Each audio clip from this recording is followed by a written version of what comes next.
সাকিব ভাইয়া another level. সবকিছু মিলিয়ে কম্বোটা এত স্ট্রং।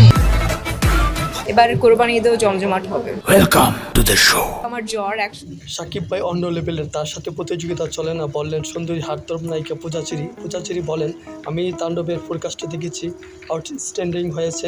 তাণ্ডব একটি কম্বো প্যাকেজ, যেখানে রয়েছে আমাদের এই সময়কার নাম্বার 1 ডিরেক্টর রায়হান রাফি ও আমাদের মেগাস্টার সাকিব খান। তাদের আমার আসলে সবকিছুই দেখা হয়, সব কাজই দেখা হয়। আর যদি এত যেখানে এত ভালো ডিরেক্টর, এত বড় ডিরেক্টর আমাদের মেগাস্টার আছে, সো ওই কাজ তো অবশ্যই ফার্স্টে দেখা হয়েছে, খুব ভালো লেগেছে, খুবই ভালো। মানে সিনেমা ব্যাপারটা আলাদা, তাদের সিনেমায় কোনো কিছু রিলিজ হলে তো বুম বাস্ট হবেই, এটা স্বাভাবিক। আসন্ন কুরবানি ঈদে শাকিব খানের তাণ্ডবের পাশাপাশি আরফিন শুভর নীলচক্র, শরীফুল রাজের ইনসাফ ও পূজাচেরির ও আদর আজাদের টগর আসবে কথা রয়েছে।